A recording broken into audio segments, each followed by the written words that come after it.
Cuando se calma el bullicio de la ciudad y se van apagando las luces de la casa, se enciende la luz del entendimiento. Desde este momento comienza Puerto de Libros, Librería Radiofónica, programa que contiene todos sus elementos tipo A. Puede ser escuchado por niños, niñas y adolescentes sin la supervisión de padres, madres o representantes. Comienza Puerto de Libros, Librería Radiofónica.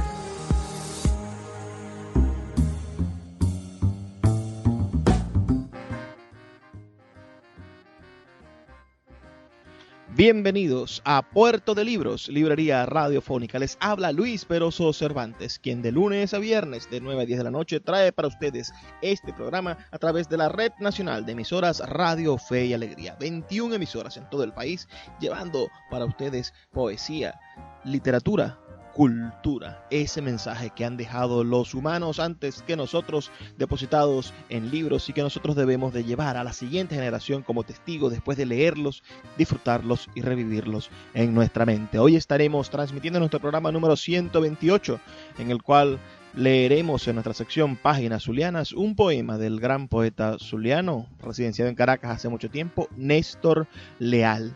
Luego, en nuestra sección Cada Día un Libro, tendremos los textos breves e inspiradores de América Latina que ha recogido el gran Eduardo Galeano en uno de sus libros y que nosotros hemos llamado esos textos originarios. Y finalmente, en nuestra sección La Voz del Autor, dividido en dos segmentos, escucharemos la entrevista que le realizamos al narrador nacido en Valera, pero residenciado desde hace ya más de 20 años en España, Juan Carlos Chirinos, una de las voces contemporáneas de nuestra novelística más importante. Tendremos una noche entonces vivaz, llena de buena literatura y muy variada. Puedes escribirnos al 0424-672-3597 para reportar tu sintonía, un mensaje de texto o un WhatsApp al 0424-672-3597 o a nuestras redes sociales @Librería Radio en Twitter y en Instagram. Vamos a escuchar ahora los mensajes que tienen nuestros anunciantes y de una vez comenzamos con nuestra edición número 128 de Puerto de Libros, Librería Radiofónica. Sultana del Lago Editores es una empresa zuliana de servicios editoriales. Nuestro catálogo tiene más de 100 títulos de autores nacionales e internacionales. Además, somos la única editorial que presta servicios de impresión bajo demanda en Maracaibo.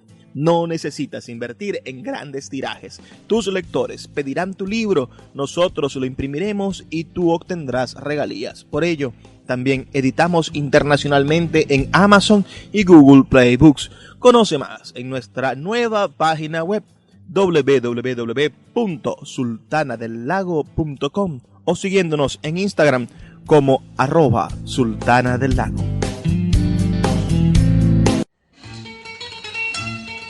Páginas Zulianas, en Puerto de Libros, Librería Radiofónica, por Radio Fe y Alegría, con todas las voces.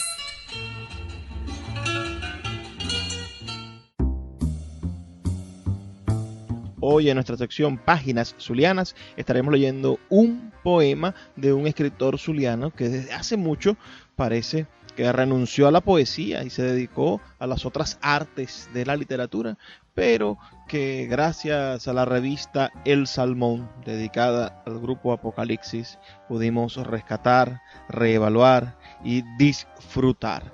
Este poema se llama Sobre la casa y es del gran escritor zuliano Néstor Leal. Néstor Leal, cuyo nombre verdadero es Ernesto Leal Moreno. Nació en Maracaibo el 14 de abril del año 1936. Es poeta, ensayista, crítico, antologista y traductor. También ha ejercido como periodista, editor y gerente cultural. Realizó estudios superiores en la Universidad de la Sorbona y la Escuela del Louvre. En París Francia, donde estuvo residenciado entre los años 1958 y 1964. Fue miembro fundador del grupo literario Apocalipsis en el año 1955, al lado de Zenón Rivera, César David Rincón, Atilio Story Richardson, Millo Bestrini y otras jóvenes figuras de la poesía, quienes irrumpieron en la literatura zuliana al imponer el surrealismo. Obtuvo mención del concurso de poesía estatal del año 1956 con De la lluvia, primer premio en el mismo concurso en el año 1957 con De la muchacha y el amor, y el Premio Nacional de Poesía Universitaria en 1957 también.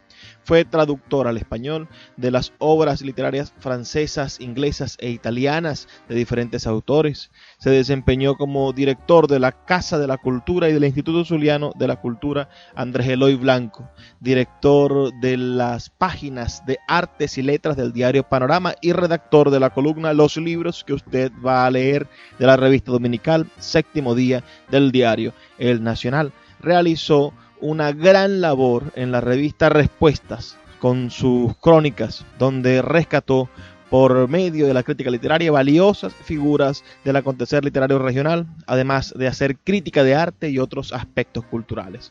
Fue creador del Fondo Editorial Autores y Temas Zulianos de la Secretaría de Cultura del Estado Zulia y de Corpo Zulia, así como editor de sus primeros libros, coordinador del taller literario del Centro de Bellas Artes de Maracaibo y director general de Monte Ávila Editores entre el año 1984 y el año 1989.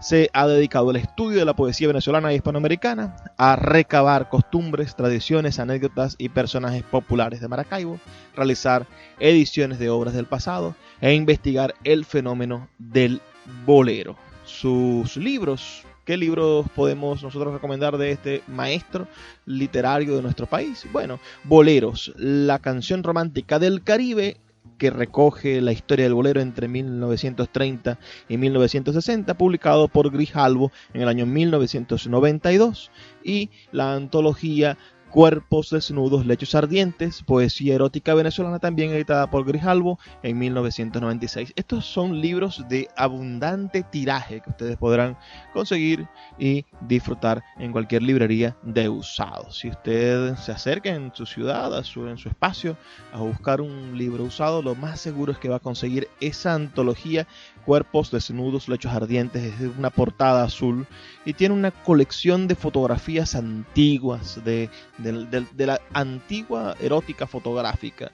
Espero que sea de su agrado este poema que vamos a leer sobre la casa de el poeta Néstor Leal, a quien le enviamos un afectuoso saludo de respeto por ser nuestro poeta mayor. Además es el último sobreviviente del grupo Apocalipsis, ese grupo que marcó e inició la vanguardia literaria en nuestro país, antes que Sardio y antes que El Techo de la Ballena. En Maracaibo, en el año 1955, se estaba gestando la vanguardia literaria de nuestro país en la ciudad de Maracaibo, en esta ciudad del sol, en esos 40 grados a la sombra.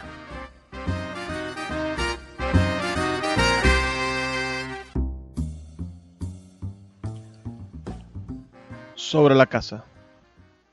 Primero, la casa hipa como un antepasado ilustre, más íntimo que la costumbre de silbar durante la tarde.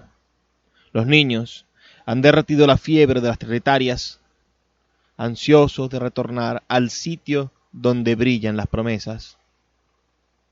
Lo que saben de memoria las trenzas y los patios no justifica la pureza de las pieles de limón, sino el terror de un héroe cuyos gritos no son las alas de grandes pájaros chinos. La madre nunca termina de borrar su tristeza. Aire que mueve la fragancia de los antiguos festivales, derrama todavía los ojos de familiares desaparecidos. Ceremonias, los muertos descomponen el alma.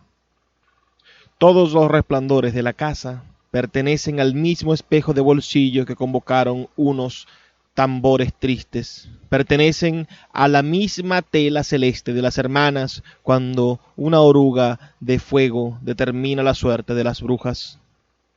La casa es como un grabado levemente nubloso. Segundo, nosotros descubrimos las arboledas y damos paso a los signos frente a un torso cualquiera que nos rescata de la penumbra. Hemos vuelto en bulla la mansedumbre de un arco iris que conducía nuestros presagios hacia los embrujados aposentos donde hay tapices que tienen las últimas formas del espanto.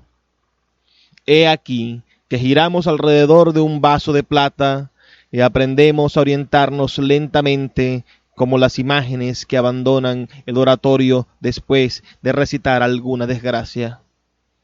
No sabemos hablar de los eclipses como aquellos primos amantes que levantaban la tapa de un cofre cubierto por la fábula para sacar en vano las palabras de un dios.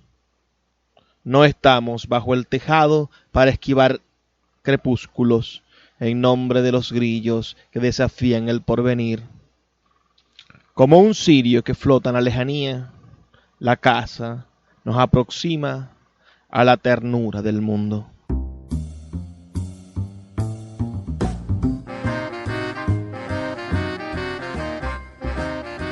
¿Qué les ha parecido este poema sobre la casa del gran Néstor Leal? Díganme sus opiniones, sus comentarios, si les agradó el poema, si hay algo que rescaten de ellos. Yo rescato cosas maravillosas, como este verso que dice: la madre termina de borrar su tristeza. ¿Y ustedes qué les gustó del poema? Escríbanos al 0424-672-3597, 0424-672-3597 o a nuestras redes sociales @Librería Radio en Twitter y en Instagram. Otro verso que me pareció fabuloso es este también de la primera parte, que dice: todos los resplandores de la casa pertenecen al mismo espejo de bolsillo que convocaron unos tambores tristes.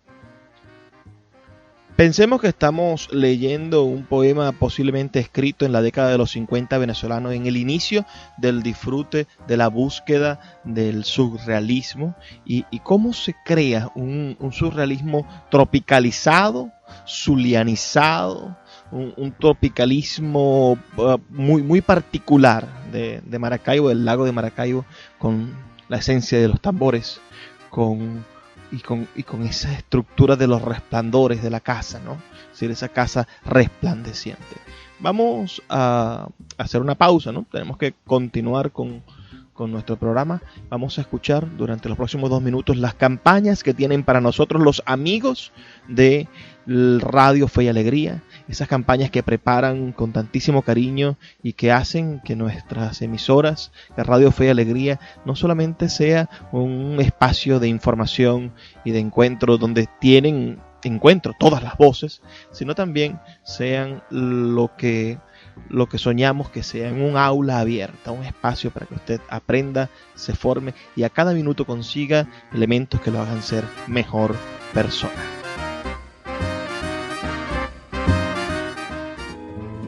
El poeta Luis Peroso Cervantes le acompaña en Puerto de Libros, Librería Radiofónica, por Radio Fe y Alegría, con todas las voces.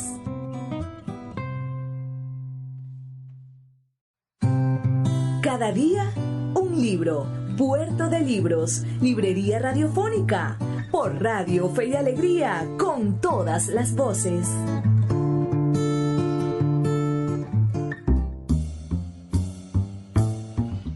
En nuestra sección de hoy de Cada día un libro estaremos leyendo algunos textos del escritor uruguayo Eduardo Galeano, periodista y escritor uruguayo, nacido en Montevideo el 3 de septiembre del año 1940. Se cumplen este año sus 80 años de haber nacido. Falleció también en Montevideo el 13 de abril del año 2015.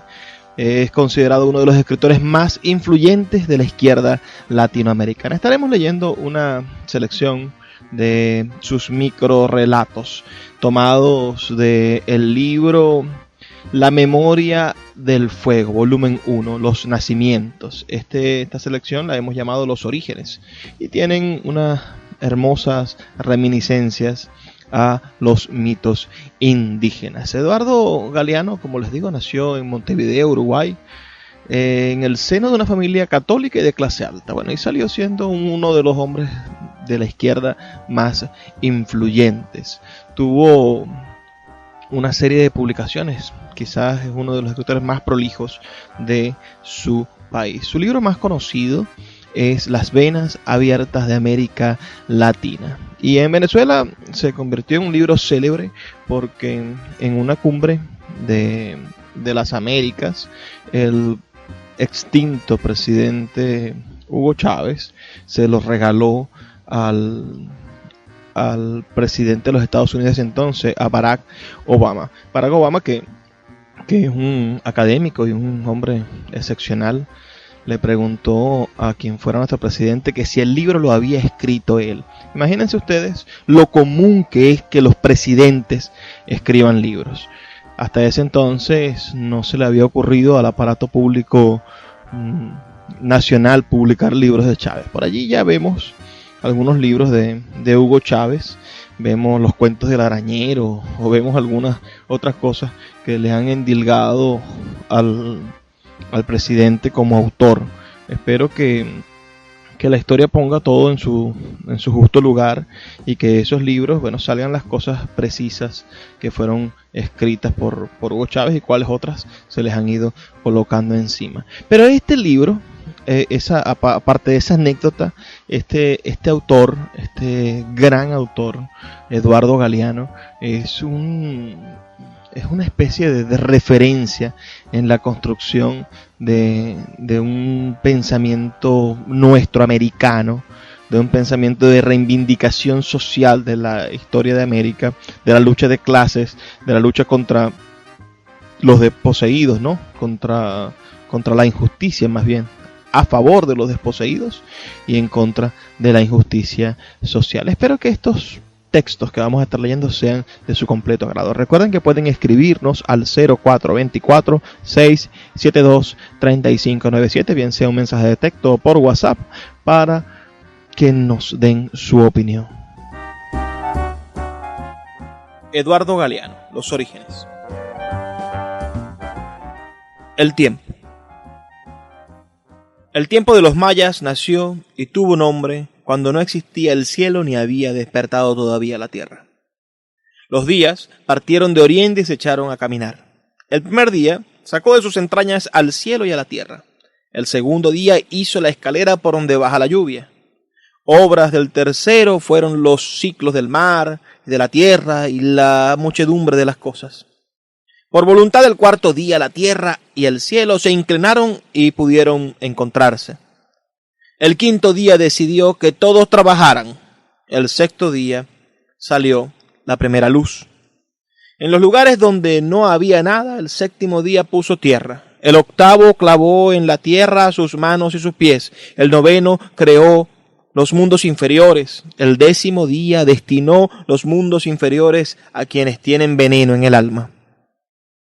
Dentro del sol, el undécimo día, modeló la piedra y el árbol. Fue el duodécimo quien hizo el viento, sopló viento y lo llamó espíritu porque no había muerte dentro de él. El 13º día, mojó la tierra y con barro amasó un cuerpo como el nuestro. Así se recuerda en Yucatán.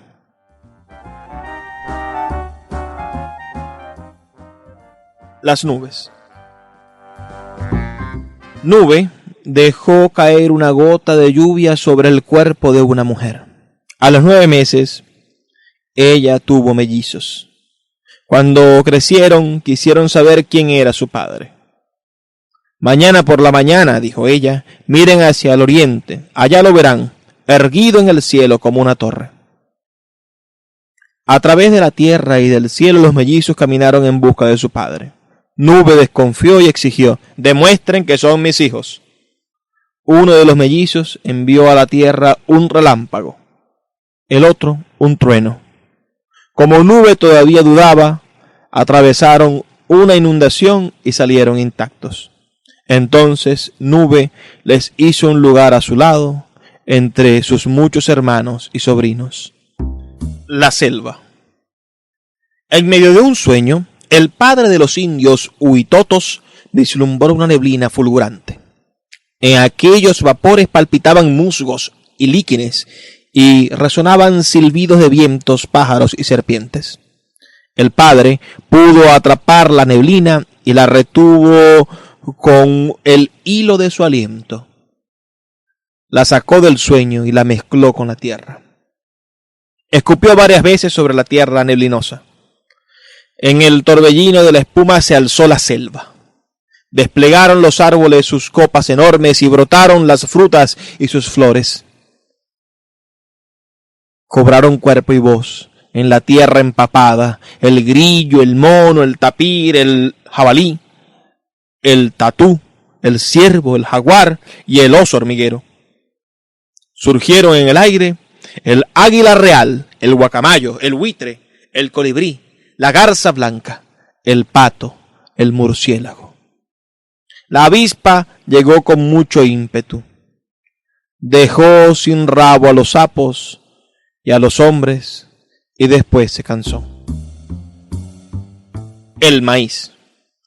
Los dioses hicieron de barro a los primeros mayas quichés. Poco duraron. Eran blandos, sin fuerza. Se desmoronaron antes de caminar. Luego probaron con la madera.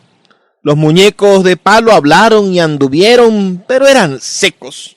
No tenían sangre ni sustancia, memoria ni rumbo. No sabían hablar con los dioses y no encontraban nada que decirles.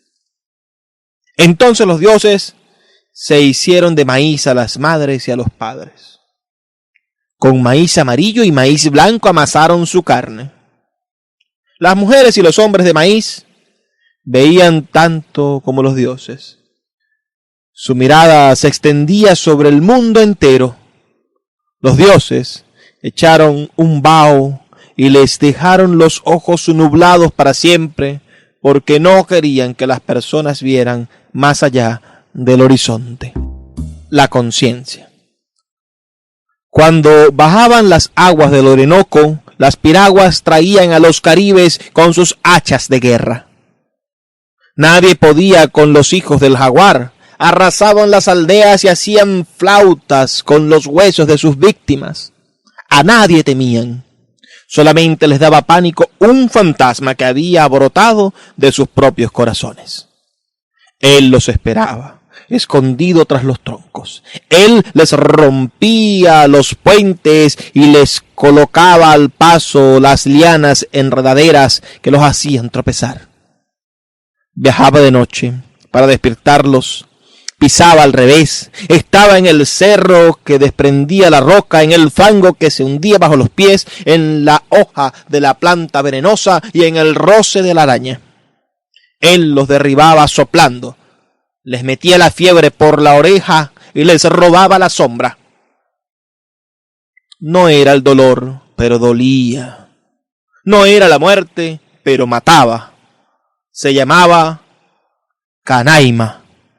Y había nacido entre los vencedores para vengar a los vencidos. El lenguaje. El padre primero de los guaraníes se irguió en la oscuridad, iluminando por los reflejos de su propio corazón. Y creó las llamas y la tenue neblina. Creó el amor y no tenía a quién dárselo. Creó el lenguaje, pero no había quien lo escuchara. Entonces, encomendó a las divinidades que construyeran el mundo y que se hicieran cargo del fuego, la neblina, la lluvia y el viento. Y les entregó la música y las palabras del himno sagrado para que dieran vida a las mujeres y a los hombres. Así el amor se hizo comunión, el lenguaje cobró vida y el Padre primero redimió su soledad. Él acompaña a los hombres y las mujeres que caminan y cantan. Ya estamos pisando la tierra. Ya estamos pisando esta tierra reluciente. La música. Mientras el espíritu de Bo-Pe-Hoku silbaba una melodía, El maíz se alzaba desde la tierra, imparable, luminoso, y ofrecía mazorcas gigantes hinchadas de granos. Una mujer estaba recogiéndolas de mala manera. Al arrancar brutalmente una mazorca, la lastimó. La mazorca se vengó, hiriéndole la mano. La mujer insultó a Bo-Pe-Joku y maldijo su silbido. Cuando Bo-Pe-Joku cerró sus labios, el maíz se marchitó y se secó. Nunca más se escucharon los alegres silbidos que hacían brotar los maizales y les daban vigor y hermosura. Desde entonces los indios bororos cultivaban el maíz con pena y trabajo y cosechaban frutos mezquinos. Silbando se expresan los espíritus. Cuando los astros aparecen de noche, los espíritus los saludan así. Cada estrella responde a un sonido que es su nombre. El amor. En la selva amazónica, la primera mujer y el primer hombre se miraron con curiosidad. Era raro lo que tenían entre las piernas. ¿Te han cortado?, preguntó el hombre. No, dijo ella, siempre he sido así. Él la examinó de cerca, se rascó la cabeza. Allí había una llaga abierta. Dijo, no comas yuca, ni plátanos, ni ninguna fruta que se raje al madurar. Yo te curaré. Échate en la hamaca y descansa. Ella obedeció. Con paciencia tragó los menjunjes de hierbas y se dejó aplicar las pomadas y los ungüentos. Tenía que apretar los dientes para no reírse cuando él decía, no te preocupes. El juego le gustaba, aunque ya empezaba a cansarse de vivir en ayunas y tendida en una hamaca. La memoria de las frutas le hacían agua a la boca. Una tarde, el hombre llegó corriendo a través de la floresta, daba saltos de euforia y gritaba, ¡lo encontré, lo encontré! Acababa de ver al mono mirando a la mona en la copa de un árbol. Así es, dijo el hombre, aproximándose a la mujer. Cuando terminó el largo abrazo, un aroma espeso de flores y frutas invadió el aire. De los cuerpos que yacían juntos se desprendían vapores y fulgores jamás vistos. Y era tanta su hermosura que se morían de vergüenza los soles y los dioses. El poeta Luis Peroso Cervantes le acompaña en Puerto de Libros, Librería Radiofónica, por Radio Fe y Alegría, con todas las voces. La voz del autor en Puerto de Libros por Radio Fe y Alegría con todas las voces.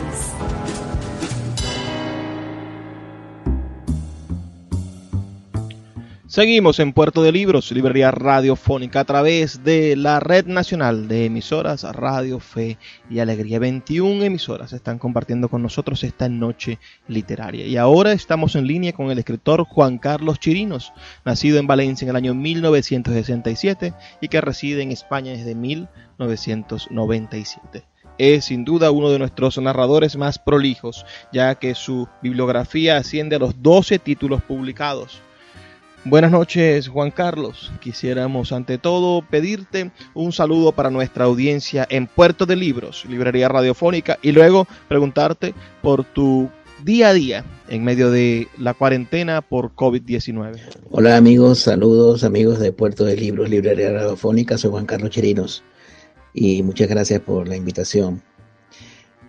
Bueno, mi día a día en la cuarentena esta por el coronavirus no ha cambiado mucho, salvo que algunas cosas que tenía que hacer presenciales no pude llevarlas a cabo, como conferencias y presentaciones de libros, pero como mi trabajo fundamentalmente consiste en escribir, pues yo casi siempre estoy en mi casa escribiendo, y si no, estoy en una biblioteca, generalmente en la Biblioteca Nacional o en alguna biblioteca municipal, pero yo prefiero siempre la Biblioteca Nacional. Así que la cuarentena para mí no es realmente una novedad. Naciste el mismo año que mis padres. Por eso supongo que casi vivieron en el mismo país.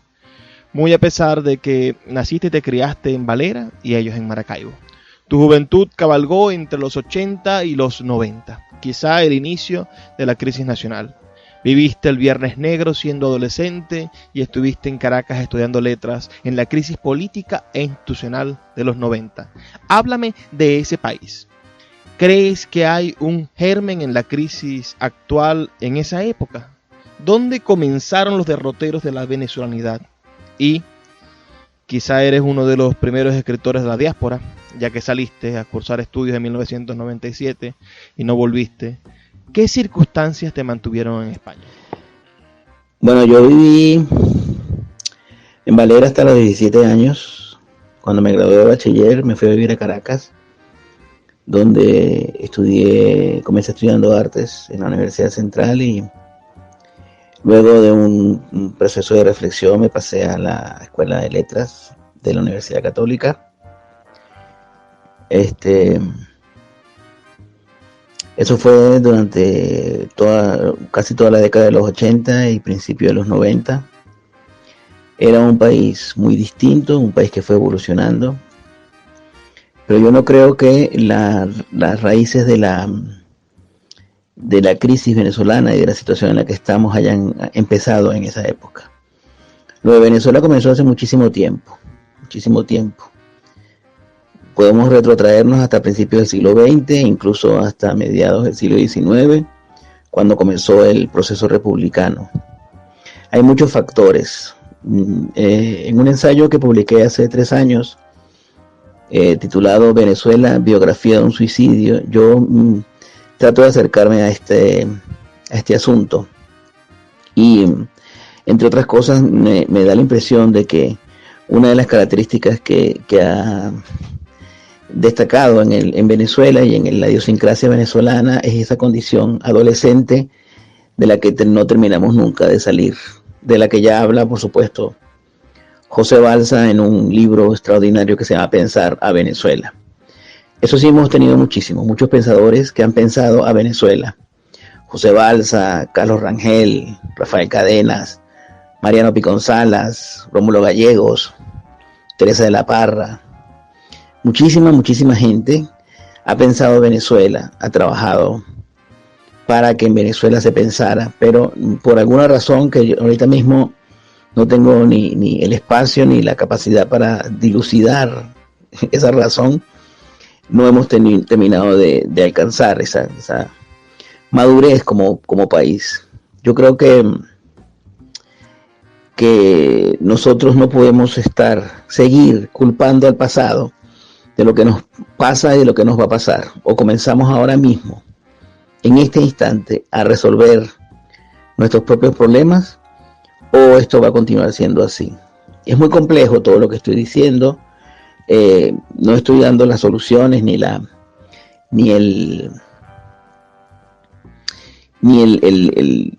fórmula mágica para resolver los problemas de Venezuela, pero sí sé que hay algo que deberíamos comenzar todos y cada uno de los venezolanos a hacer. Empezar a pensar en serio, empezar a tomar conciencia de nuestras palabras, que es la conciencia del lenguaje, porque ahí comienza una de los procesos para transformarnos a nosotros mismos. Yo creo que eso es importante. Y en cuanto a si soy uno de los primeros escritores de la diáspora, a mí esa palabra diáspora no me gusta, no sé, está demasiado utilizada. Yo no sé si fue de los primeros, quizás sí, pero ya se había ido gente a estudiar fuera. Lo cierto es que yo salí de Venezuela cuando todavía no había comenzado el proceso chavista. Salí con una beca, así que no realmente salí por otras razones. Y me he ido quedando en España. Siempre digo que lo que comenzó como un viaje de estudios continuó siendo un viaje de emigración y espero que no termine convirtiéndose en un viaje de exilio.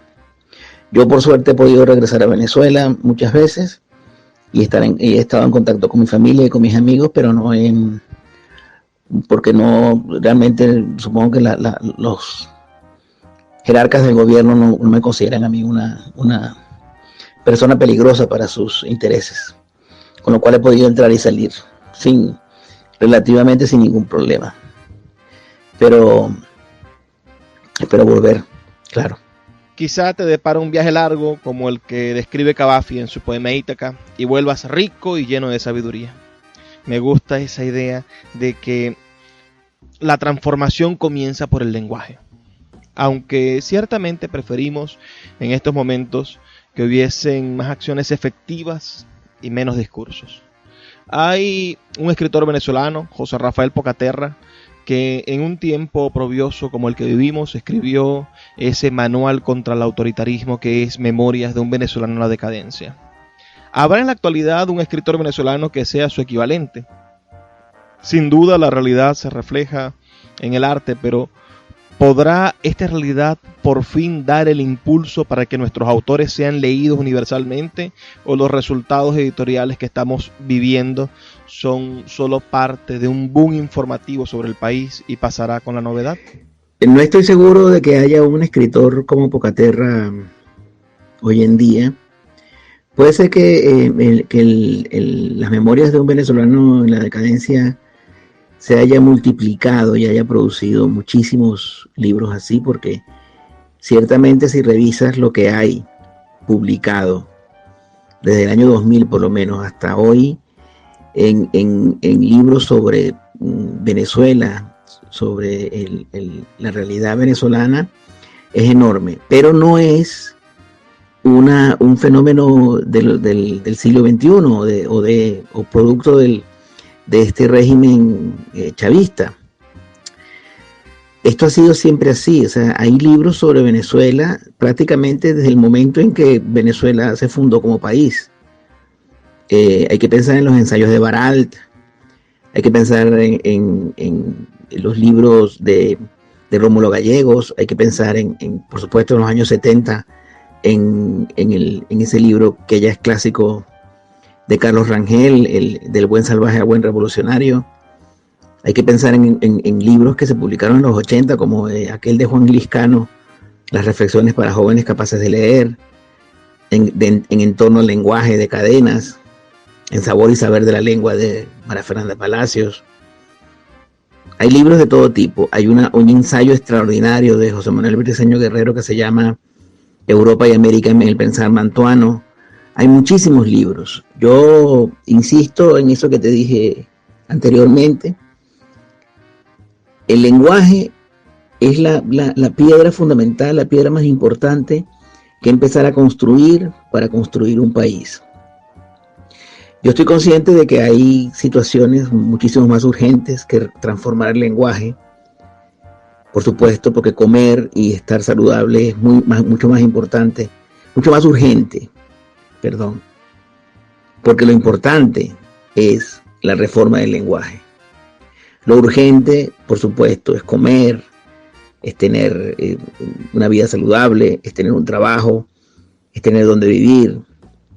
Pero sin ese esqueleto de la cultura, como lo llama Cadenas, que es el lenguaje, eso no se sostiene en el tiempo. Y lo que nosotros debemos procurar es que el bienestar, que debe ser para la mayoría de la gente, tiene que sostenerse, tiene que ser sostenible en el tiempo. Si no es circunstancial del dinero que haya o que no haya, el dinero que produzca o no produzca la riqueza venezolana. Nosotros hemos sido un país petrolero que ha producido muchísima riqueza, muchísimo dinero, y se ha dilapidado, entre otras cosas porque no hay otra opción. El dinero se acaba, el dinero se usa y se acaba. Lo otro, el conocimiento, la conciencia del lenguaje, eso no se acaba, eso crece con el tiempo, eso se transmite. Entonces, por eso digo que si queremos empezar a modificar nuestra situación, tenemos que ponerle atención al lenguaje que utilizamos, a las palabras que utilizamos día a día. Aunque no se den cuenta, aunque no parezca que no es así, eso modifica el resto de todas las cosas. En cuanto a lo que preguntas es si los autores venezolanos serán o no serán leídos universalmente, eso no es un problema que se pueda resolver con editoriales, con procesos de promoción. Eso va por otro lado, la literatura va por otro lado. Y si se va a leer un autor, se va a leer porque el autor es bueno, no porque tenga un gran mecanismo de de promoción. ¿Que hay un boom? Sí, ha habido un boom en estos últimos 20 años de autores extraordinarios que han tenido posibilidad de publicar fuera de la frontera, entre otras cosas porque han vivido o han tenido que salir del país para vivir fuera. Y claro, hay que publicar y al final el que escribe siempre termina publicando. ¿Quién va a quedar? Pues eso no se sabe porque eso es una decisión del destino, de los lectores, del propio libro. Así que lo que le pase al país, lo que le pase a Venezuela, repercutirá en la obra literaria que se crea, que se cree alrededor de eso, pero el futuro de esos libros no tiene nada que ver con la historia del país, tiene que ver con el propio libro. Cada autor está consciente de eso, creo yo, y si no está consciente tiene un problema grave porque no puede ir al rebufo de la historia de su país, porque el libro, si no se defiende solo, no lo defiende nadie. En todo caso, en Venezuela siempre ha habido escritores extraordinarios desde prácticamente el inicio de su historia, desde Juan Antonio Navarrete, desde Francisco de Miranda, Andrés Bello, hasta las últimas generaciones siempre ha habido grandes escritores y siempre ha habido grandes mediocres. Eso siempre ocurre así, pues no es porque Venezuela sea así, es que en todos los países pasa eso. Hay buenos escritores y hay escritores mediocres. Eso es así y siempre debe ser así, porque no hay otra salida. Y que, como dice un amigo mío, donde no hay mata, no hay patata. El poeta Luis Peroso Cervantes le acompaña en Puerto de Libros, Librería Radiofónica, por Radio Fe y Alegría, con todas las voces. Escuchas Puerto de Libros con el poeta Luis Peroso Cervantes. Síguenos en Twitter e Instagram como @Librería Radio. Siempre me ha preocupado el día después, la manera en que vamos a intentar recuperar la estabilidad y el progreso nacional. Ahora veo claramente dos grandes asuntos: la brecha entre la necesidad de negociar y la necesidad de obtener justicia. Y luego, la diferencia creciente entre los venezolanos que padecemos la crisis aquí, dentro del país, y los que la sufren en el exterior. En ambos casos, creo que debemos producir un gran movimiento de reconciliación. En tus investigaciones y desde tu experiencia personal, ¿cuál podría ser el fundamento de esa reconciliación? Yo creo que el fundamento de eso que tú llamas reconciliación tendría que ser la conciencia de que el bienestar del país, el progreso del país, pasa por hacer que todos tengan la posibilidad de progresar. Pasa por el bienestar general. Pasa por la ampliación de las posibilidades para todos. Las posibilidades de progreso, por supuesto. Yo creo que en varias ocasiones Venezuela ha estado muy cerca de lograr esa ampliación de las posibilidades del bienestar para todos. Por muchos motivos ha fracasado. El primero de los cuales creo yo que es el egoísmo y la mezquindad. Si los venezolanos no tomamos conciencia de que todos tenemos que estar bien, de que todos tenemos que tener las mismas posibilidades y de que no se trata de un campamento, de que el país no es un campamento que saquear, del cual extraer la riqueza, creo que no vamos a terminar nunca de comenzar a resolver nuestros problemas. Tiene que haber justicia, por supuesto, porque ha habido crímenes, ha habido delitos, y los responsables tienen que pagar por eso. Hay que negociar, sí, hay que negociar salidas, hay que negociar situaciones, hay que negociar contextos. Yo no soy el más indicado para dar esas instrucciones porque no soy especialista en negociaciones, no soy político, no soy sociólogo. Solo hablo como ciudadano. Yo quiero justicia, yo quiero, claro, una reconciliación y yo quiero que el país vuelva a enrumbarse, pero no a costa del sufrimiento de miles de venezolanos, no a costa de la concesión de un perdón general. Yo no sé, yo creo que no, eso no curaría. Eso sería un paso en falso. En todo caso, si todos tenemos el mismo objetivo, que es el de hacer que el país prospere, podemos empezar por ahí. Pero insisto, si tú cometes un crimen, si tú cometes un delito, como adulto tienes que responder por ese delito y por ese crimen. No veo yo cómo se pueda negociar un asesinato, negociar un crimen de lesa humanidad o perdonar un desfalco de miles de millones de dólares.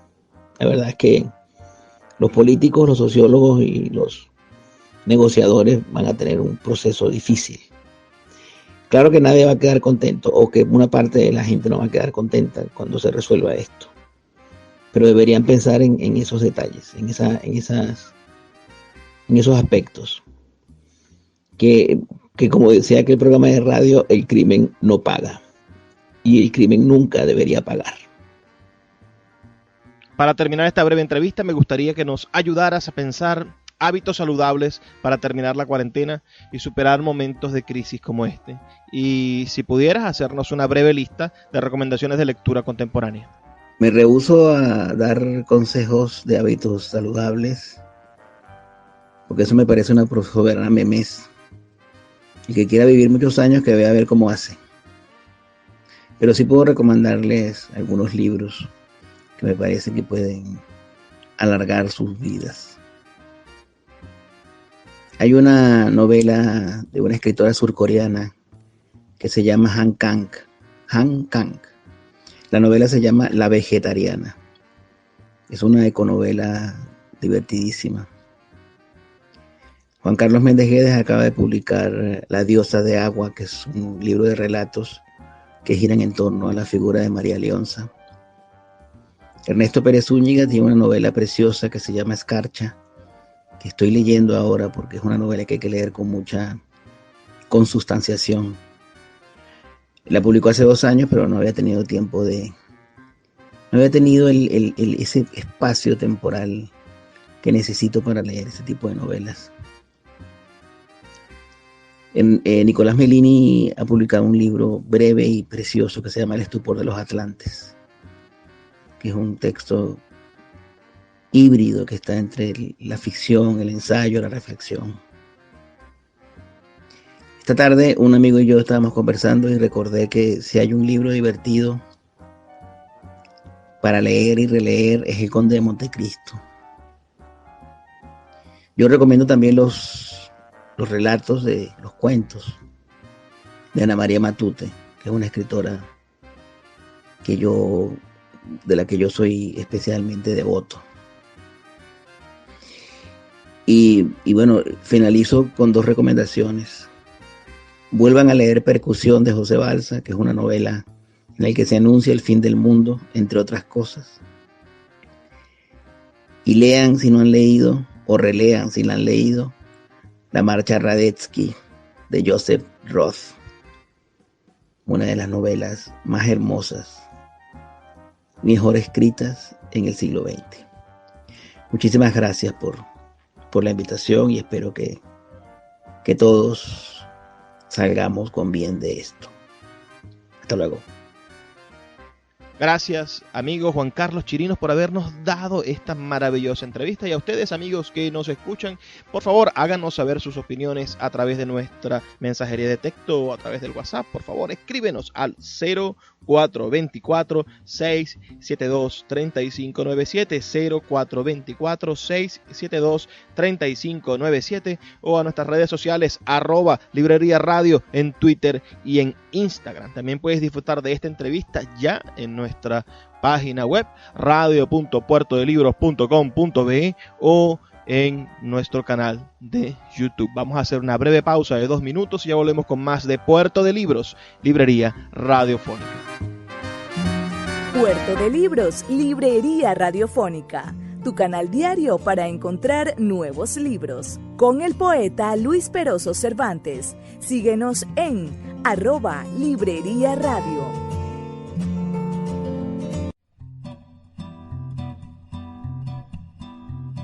¿Cómo piensa la literatura?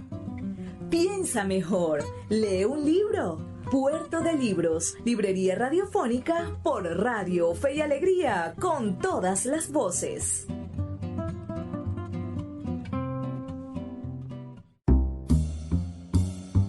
Así llegamos hasta nuestro programa después de la maravillosa entrevista que le realizamos a Juan Carlos Chirinos. ¿Qué les ha parecido? Recuerden que pueden escribirnos al 0424-672-3597. Esta noche hemos vivido algunas experiencias geniales de la literatura. Ese encuentro con los orígenes de esas ideas latinoamericanas, nuestroamericanas, que preponderan la literatura de Eduardo Galeano, y también con ese poema del gran Néstor Leal, que habla sobre esa visión del hogar hacia adentro. Ustedes ahora que están como nosotros en cuarentena, que estamos todavía cumpliendo con estos tiempos de salubridad, ¿no? ¿Qué han descubierto en sus hogares? Cuéntenme si han tenido la oportunidad de descubrir cosas hermosas o de traducir el lenguaje de su hogar, de su casa, de sus utensilios, de sus preciadas joyas domésticas, desde un cuchillo, un plato, el recuerdo de tus padres, esos recuerdos que dejaron tus hijos antes de irse. ¿Qué atesoran y qué han vuelto a descubrir? Porque la literatura nos sirve para eso, para redescubrir las cosas. La literatura es un prisma, es un caleidoscopio a través del cual nosotros podemos volver a ver el mundo. Y a medida de que consigamos nueva literatura, consigamos nuevas lecturas, vamos a ir agregándole nuevos biseles a ese vidrio, a ese cristal, a ese caleidoscopio, a ese prisma, para hacer que se multiplique la luz a través de él y nosotros podamos conseguir nuevas luces, podamos iluminar de manera diferente lo que tenemos a nuestro alrededor. Jamás lo olviden, por favor. La literatura sirve para crecer, para que crezcamos interiormente y hacer crecer las cosas que amamos, las cosas que más atesoramos. Vamos a escuchar los mensajes que tienen para nosotros nuestros anunciantes y volvemos luego para despedirnos. Sultana del Lago Editores es una empresa zuliana de servicios editoriales. Nuestro catálogo tiene más de 100 títulos de autores nacionales e internacionales. Además, somos la única editorial que presta servicios de impresión bajo demanda en Maracaibo. No necesitas invertir en grandes tirajes. Tus lectores pedirán tu libro, nosotros lo imprimiremos y tú obtendrás regalías. Por ello, también editamos internacionalmente en Amazon y Google Play Books. Conoce más en nuestra nueva página web www.sultanadelago.com o siguiéndonos en Instagram como @sultanadelago.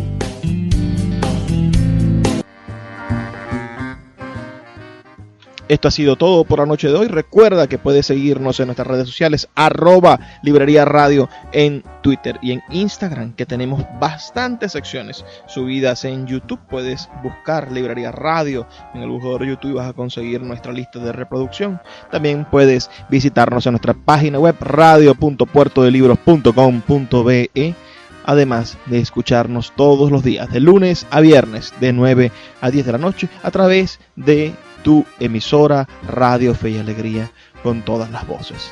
Como siempre digo al despedirme, por favor, sean felices, lean poesía. Los libros son máquinas del tiempo.